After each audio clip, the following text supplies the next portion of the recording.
Kung first time mo mag-travel at kinakabahan ka dahil hindi mo alam ang gagawin at wala kang kasama, tara, samahan mo ako sa aking unang pagbiyahe mag-isa para kahit papano mawala ang kaba mo dahil share ko kung papano at ano ang mga dapat mong gawin. Kinonsider ko kaagad ang traffic sa Maynila. So mula sa province, lumipad ako pa Maynila isang araw bago yung flight ko. At nag-check-in ako sa pinakamalapit na hotel sa Naiya kasama na sa binayaran ko yung sasakyan na maghahatid sa akin from the hotel to Manila.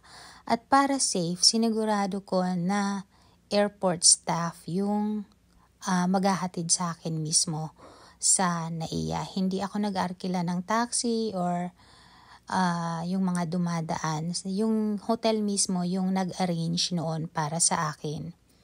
So, kailangan 3 hours bago yung check-in time mo, nandun ka na kasi sobrang dami ng tao. So, matagal ang check-in, maraming nakapila, kaya kailangan 3 hours before your check-in time, nandun ka na. Pagkababa ko, dumiretso ako sa loob at dahil ayokong magsayang ng oras sa kay ikot at katitika, ang dami kasi makikita, malilito ka. So nagtanong agad ako kasi mayroong mga airport staff na naka-uniform, makikilala mo sila through their uniform, may bit-bit silang paper. At tinanong ko mismo kaagad doon kung saan ako dapat pumila. So itinuro naman nila ako kung saan ako pipila pero hindi ako basta-basta nagtiwala doon kasi baka mali yung napilahan ko. So trinace ko siya kung talagang yun ba yung lane. Kasi ang itinuro sa akin yung yung sa computer mismo, yung sa counter. Tapos itinuro sa akin yung dulo naman. So, kinonect ko yun, tiningnan ko yung counter, tapos trinace ko yung mga nakapila kung tama nga ba yung dulo na susundan ko. Pagkasigurado lang, kasi kung mali yung nasundan mong pila, sayang naman. Kung paglipat mo, dun ka na naman sa dulo, babalik ka sa dulo kasi hindi ka naman pwedeng sumingit kung ayaw mo namang mapaaway. So, make sure na tama yung pipilahan mo. Tapos, yung mga airport staff, mayroong umiikot na itatanong sa'yo kung saan ka papunta at kung ilan ang bagahe mo. So, itong hawak ko, yan siya. Binigyan niya ako ng paper at finilapan ko yan. At pagkatapos kong filapan yan, ikinabit ko siya doon sa aking luggage. Ang luggage ko po ay isa lang kasi ayoko pong magbiyahe na maraming hassle. So pag ako nagbibiyahe, isa lang talaga ang bitbit kong bagahe. Yung ang laman lang talaga is personal belongings ko, yung mga damit ko.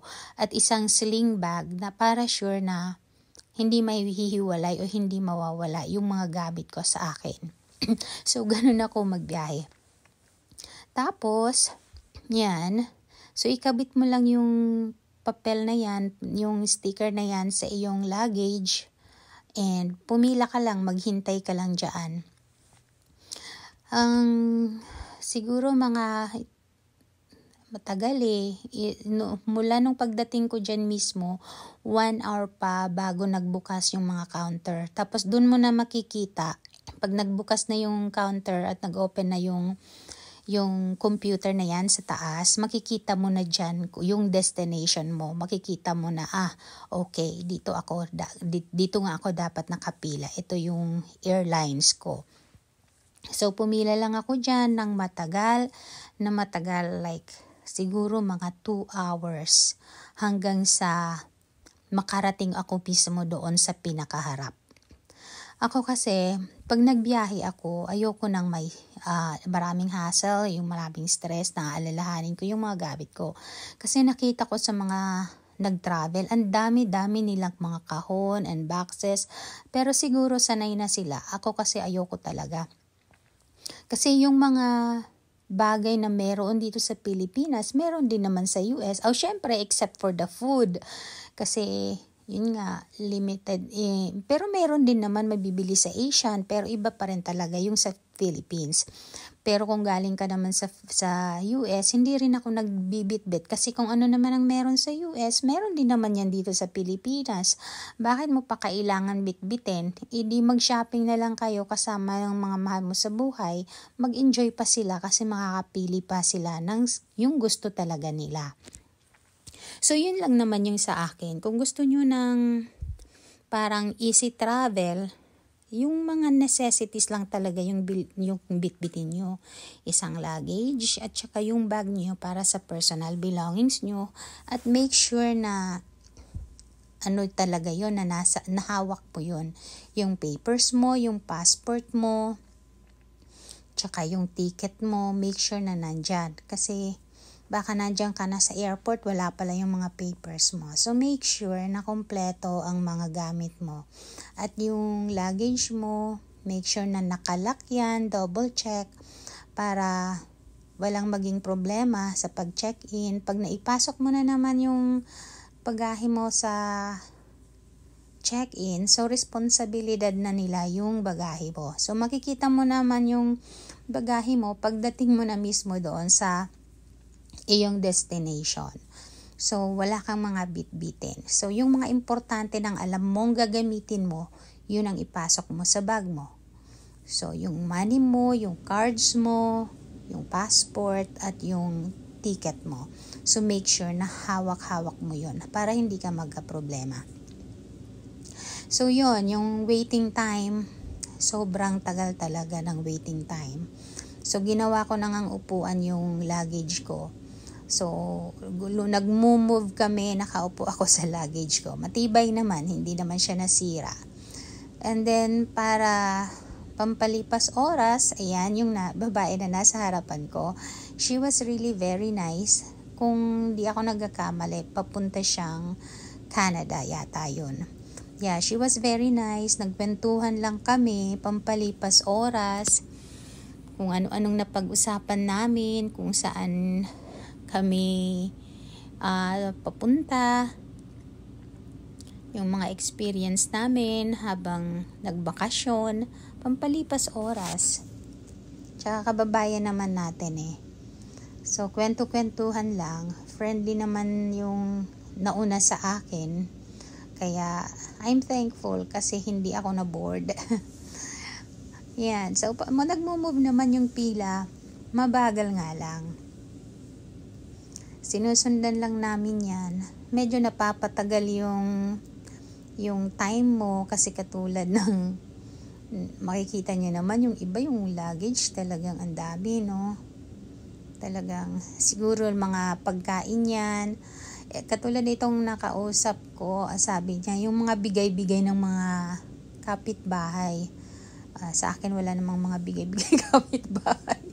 Hindi, mga bigay-bigay ng kapitbahay ng mga food, mga pagkain, binalot talaga ng mabuti. Tapos yan yung mga kahon-kahon. Maganda sana, yun nga lang, biyahe sa sa pag-travel yung maraming bitbit. Pero kung hindi ka naman medyo katulad ko na madali ma-stress, pwede mong gawin yan kasi i-check-in mo naman yan eh. Hindi mo naman siya bibit-bitin lagi eh. Hindi mo naman siya hawak-hawak, ipapasok mo naman yan sa dun sa kanilang baggage. So, hindi mo yan magiging responsibilidad. Diyan lang yung pagpasok lang yan, ang dami-dami. Siyempre, check yan. I don't know. Hindi ko naman nakita yung iba sabi bubuksan. Hindi ko naman nakita na may nagbukas ng luggage. Kasi, ang alam ko, ini-scan naman yan eh. Tsaka, makikita naman yan sa camera kung ano yung laman. So, yung worry kasi ng iba na daw, yung bubuksan, kailangan mong. Pero kapag may metal, yun, iingatan, yung dito yata okay lang kasi ipapasok naman siya sa luggage counter. Pero wala talaga akong nakita o na-encounter na nagbukas ng kanilang bagahe. So, tuloy-tuloy siya. Wala akong nakita na nagka-problema. Talagang tuloy-tuloy. Kasi i-scan naman yan kung ano yan. At saka may mga police dog din na nag-sniff kung ano yung mga bit-bit mo. So, ang importante yung bag mo. Oo, iwas yan. Yan, turn ko na para mag-check-in. Yan.